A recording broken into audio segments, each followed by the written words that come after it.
मित्रांनो, जर तुमची कंबर दुखत असेल, सायटिकामुळे पाय किंवा मांडी दुखत असेल, मणक्यात गॅप असेल, तर हे सर्व त्रास आजपासून कायमचे दूर होतील. कारण आज आपण फक्त एका ओढणीच्या मदतीने करावयाची अशी एक भन्नाट ट्रिक बघणार आहोत, जिच्या मदतीने घरच्या घरी अगदी पहिल्या मिनिटापासून तुम्ही कमरेच्या मणक्याचे सर्व त्रास कमी करू शकता. कंबर दुखीवर अनेक जण रोज व्यायाम करतात, पण त्याचा परमनंट फायदा त्यांना मिळत नाही. कारण कमरेची गॅप नॉर्मल करण्यासाठी व्यायामाची एक विशिष्ट पद्धत असते. हा व्हिडिओ खूप महत्त्वाचा आहे, कारण आज आपल्याला अशी एक ट्रिक समजणार आहे, जिच्या मदतीने आपण मणक्यातून बाहेर आलेली गादी पुन्हा आत ढकलू शकतो. या ट्रिकने फक्त गादी पुन्हा आतच जाणार नाही, तर माकड हाडाचं दुखणं, मांडीच्या वेदना, तळपायाच्या मुंग्या या पहिल्या मिनिटापासूनच कमी व्हायला लागतील. मित्रांनो, ज्या व्यक्तीचा मणका मजबूत असतो, त्याच्यात 4 लक्षणं आपल्याला हमखास दिसतात. त्याला कधीही कमरेच्या किंवा पायाच्या वेदना होत नाहीत. कितीही वेळ उभं राहिलं किंवा कितीही चाललं तरी त्याचे पाय दुखत नाहीत. उतार वयात पण शरीराचा बॅलन्स स्थिर राहतो आणि त्याच्या शरीरात कायम सळसळता उत्साह असतो. मणक्याच्या त्रासामध्ये पण 90% व्यक्तींना कमरेच्या मणक्यांचाच त्रास होतो.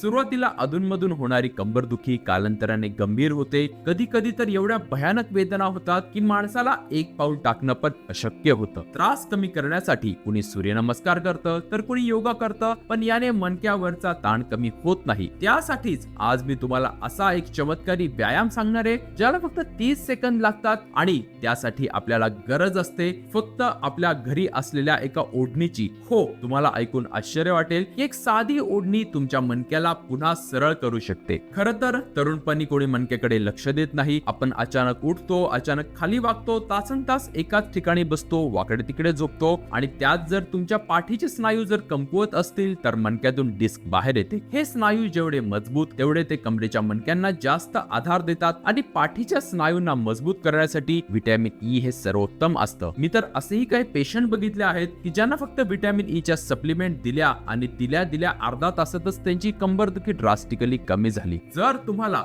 ई जीवनसत्व नैसर्गिकरित्या घरच्या घरी मिळवायचं असेल तर मी ज्या गोष्टी सांगत आहे त्या फक्त 1 महिना आवर्जून खाऊन बघा. रोज रात्री झोपण्याच्या आधी 1 वाटी घ्या. त्या वाटीत थोडं पाणी भरून 5 अक्रोड आणि 5 बदाम भिजवायला ठेवा. सकाळी उठल्यावर त्यांची साल काढून बदाम आणि अक्रोड बारीक बारीक चावून खा. त्याच्यानंतर सकाळ संध्याकाळ 2 चमचे सूर्यफुलाच्या बिया बारीक चावून खायच्या आणि दोन्ही जेवणांमध्ये 1 चमचा जवसाची चटणी न चुकता खायची. या फक्त 4 उपायांनी एका महिन्यात तुमच्या व्हिटॅमिन ई ची कमतरता हमखास भरून येईल. अक्रोड, बदाम, सूर्यफुलाच्या बिया आणि जवस यांच्यामध्ये मोठ्या प्रमाणात व्हिटॅमिन ई असते, ज्याने पाठीच्या स्नायूंना ताकद आणि लवचिकता मिळते. आपले पूर्वज बघा, कुठली गोष्ट ते टाकून देत नसायचे. प्रत्येक भाजी तिच्या बियांसकट आणि सालींसकट खाल्ली जायची. जवस, तीळ, सूर्यफुलाच्या बिया, भोपळ्याच्या बिया, इव्हन कलिंगडाच्या बिया पण वाळवून खाल्ल्या जायच्या. त्यांच्या शरीराला भरपूर कष्ट होते. हाताने घर सारवणं, खलबत्त्याने वाटण कुटणं,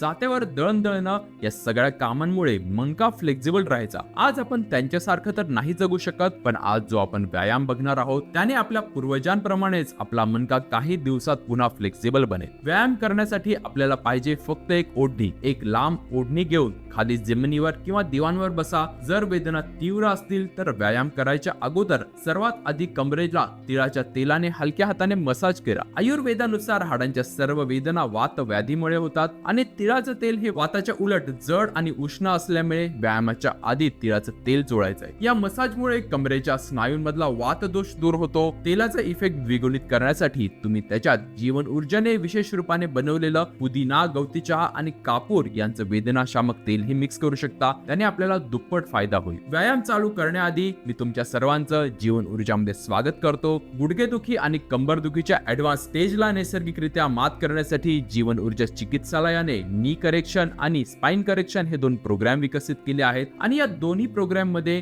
अशा पद्धतीचे विशेष उपचार असतात की ज्यांच्या मदतीने आजपर्यंत शेकडो व्यक्तींचे मणके आणि गुडघे पुन्हा व्यवस्थित होऊन कॉम्प्लिकेटेड त्रास बरे झाले आहेत. आज भारतात या त्रासांनी अकराळ विक्राळ स्वरूप धारण केलंय. अनेक ठिकाणी ऑपरेशन तर एवढ्या मोठ्या प्रमाणात सुचवले जातात की हॉस्पिटल ओसांडून व्हायला लागलेत. पण जीवन ऊर्जाने अनेक दिवसांच्या अथक परिश्रमाने असे काही परिणामकारक मार्ग शोधून काढले आहेत जे नैसर्गिकरित्या तुमच्या हाडांचे सर्व त्रास आपोआप दूर होऊ शकतील. जर तुमच्या ओळखीमध्ये कुणाला गुडघ्याचा किंवा मणक्याचा असह्य त्रास असेल आणि त्या व्यक्तीला बरं व्हायचा योग्य मार्ग मिळत नसेल तर त्याला एकदा तरी खाली दिसत असलेल्या जीवन ऊर्जेच्या नंबरवर आवर्जून फोन करायला सांगा. कदाचित तुमच्यामुळे त्या व्यक्तीच्या जीवनात एक नवीन प्रकाश येईल. आता आपण जाणू की मणक्याच्या हाडांना पुन्हा जागेवर आणण्यासाठी ओढणीचा सोपा व्यायाम. हा व्यायाम 4 स्टेप मध्ये आहे.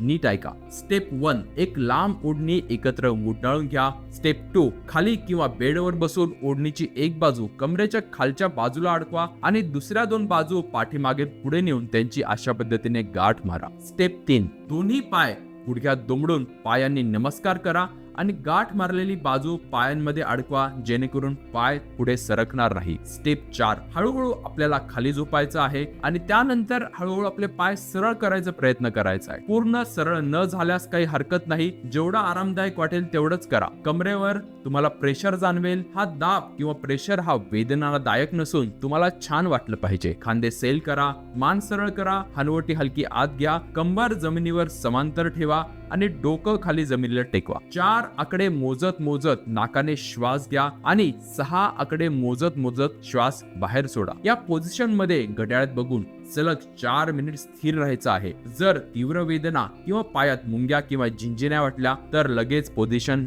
सैल करा. 4 मिनिटांनंतर पाय ढिले करा. गुडघे छातीपाशी ओढून पुन्हा पाय सरळ करा. काही वेळेतच तुमच्या लक्षात येईल कमरेच्या वेदना एकदम कमी झाल्यात. कंबर पुन्हा मोकळी झालीये. सायटिकाने आखडलेला पाय फ्री झालाय. आता प्रश्न आहे की हा व्यायाम नेमका किती वेळा करायचा? सकाळ संध्याकाळ दररोज 2 वेळात वेळ काढून हा व्यायाम करा. सुरुवातीला 2-3 मिनिटांपासून सुरू करा आणि काही दिवसांनंतर 4 मिनिटं सलग त्या पोझिशन मध्ये थांबा. या व्यायामात सातत्य हे सर्वात महत्वाचे आहे. कमीत कमी 15 दिवसांसाठी तरी नियमितपणे हा व्यायाम केला पाहिजे. आता खरा प्रश्न आहे की हा व्यायाम केल्याने कुणाला फायदा होतो? ज्यांना मांडीच्या वेदनेमुळे 4 पावलं चालणं पण अशक्य होतं, ज्यांच्या कमरेचे मणके दबले गेलेले असतात, ज्यांची सतत पाठ दुखत असते, सायटिका असतो, पायाला ओढ बसते, पायात मुंगे येतात, पायात गोळे येतात, अशा व्यक्तींच्या मणक्यात पुन्हा तेज तयार होत त्यांना अत्यंत फायदा देण्याचं काम हा व्यायाम करतो. फक्त प्रेग्नेंट लेडीजने हा व्यायाम करू नये. या व्यायामाने कमरेच्या मणक्यांमध्ये ट्रॅक्शनचा इफेक्ट होतो आणि मणके एकमेकांपासून वेगळे होऊन दबलेल्या नसा मोकळ्या होतात. विचार करा, हीच ट्रॅक्शन ट्रीटमेंट आपल्याला सलग काही महिने बाहेरून करायची म्हणली तर अक्षरशः आपले लाखो रुपये खर्च होऊ शकतात. पण ट्रॅक्शनचा हाच फायदा आपल्याला घरच्या घरी एकही रुपया खर्च न करताही मिळू शकतो. त्यामुळेच आपलं कर्तव्य आहे की हा व्हिडिओ प्रत्येक गरजू व्यक्तीपर्यंत शेअर झाला पाहिजे. आणि खास करून स्त्रियांनी तर हा व्यायाम न चुकता केला पाहिजे, कारण दिवसभर उभं राहून स्वयंपाक केल्याने 80% स्त्रियांना उतार वयात कमरेचे कोणते ना कोणते त्रास हमखास होतातच. स्त्रिया बिचाऱ्या सकाळी उठून घरच्या कामांना लागतात आणि रात्री उशिरापर्यंत कुटुंबाच्या सुखासाठी अथक परिश्रम करतात. सकाळची स्वयंपाकाची धावपळ, घर साफ करण्याची मेहनत, मुलांना शाळेत सोडण्याची घाई, हे सगळे त्यांच्या मणक्यावर एक अदृश्य ओझं टाकतात. वर्षानुवर्ष कष्ट करताना स्वतःच्या शरीराकडे त्यांचं दुर्लक्ष होतं. त्यामुळे पाठीच्या मणक्याची झीज होते, वेदना वाढतात. त्या वेदनाही स्त्रिया हसऱ्या चेहऱ्यामागे लपवून ठेवतात, कारण त्यांना कुटुंबाची काळजी असते. स्वतःच्या आरोग्यापेक्षा त्यांना जास्त महत्वाची वाटते. नियमित या ओढणीचा साधा स्ट्रेचिंग स्त्रियांच्या मणक्याला पुन्हा मजबूत करेल, वेदना दूर ठेवेल आणि स्त्रियांना अधिक ऊर्जावान बनवेल. व्हिडिओ मोठ्या प्रमाणात शेअर करा आणि व्हिडिओला लाईक आणि चॅनलला सबस्क्राईब आवर्जून करा. त्याचबरोबर जर तुमचे गुडघे झिजले असतील, स्लिप डिस्क, सायटिका किंवा गुडघ्याचं ऑपरेशन सांगितलं असेल तर एकदा तरी पुणे येथील जीवन ऊर्जा अस्थि चिकित्सालयात येऊन गुडघे आणि मणक्यांच्या त्रासांसाठी विशेष रूपाने बनलेले उपचार न विसरता घ्या. साल 2009 पासून हाडांच्या वेदनेने त्रस्त हजारो रुग्णांवर या ट्रीटमेंटने विना ऑपरेशन यशस्वी उपचार झाले आहेत. स्क्रीनवर तुम्हाला बऱ्या झालेल्या अनेक पेशंटचे फोटो दिसत असतील. ऑपरेशन करण्याआधी जर तुम्हीही उपचार केले तर हजारो व्यक्तींप्रमाणे तुम्हालाही या ट्रीटमेंटचा सर्वोत्तम फायदा मिळेल.